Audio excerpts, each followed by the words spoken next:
Welcome to the Genius Factory. Enjoy the video. You start by verifying prerequisites, an active Mullvad account and an API token if you'll use private DNS. Next, decide your target device because the steps differ by platform. Once decided, back up current DNS settings so you can revert quickly. This prevents downtime if something goes wrong. Now open network settings or your router's admin page and locate DNS configuration. You're ready to add Mullvad's DNS addresses, which ensures encrypted resolution and reduces ISP tracking. You'll now input the Mullvad DNS details. For plain IP, add the Mullvad IP4 and IP6 addresses in your DNS fields. For privacy, choose DNS over HTTPS or DNS over TLS profiles in supported clients.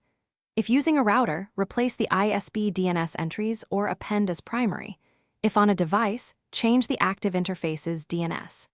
Make sure to save and, if available, enable DNS encryption options. This reduces leaks and keeps queries private from local networks and your ISP. Finish by flushing your DNS cache and rebooting the device or router so the new settings take effect. Then verify resolution with DIG or ENS lookup and confirm there's no DNS leak using a test. This proves encryption and correct routing. If you encounter failures, revert to your backup immediately, then re-enter Mullvad addresses carefully, check for typos, and ensure local firewall or VPN settings aren't blocking do/do/t ports. A single restore and retry fixes most misconfigurations quickly. Thanks for watching. If you found this helpful, don't forget to like and subscribe.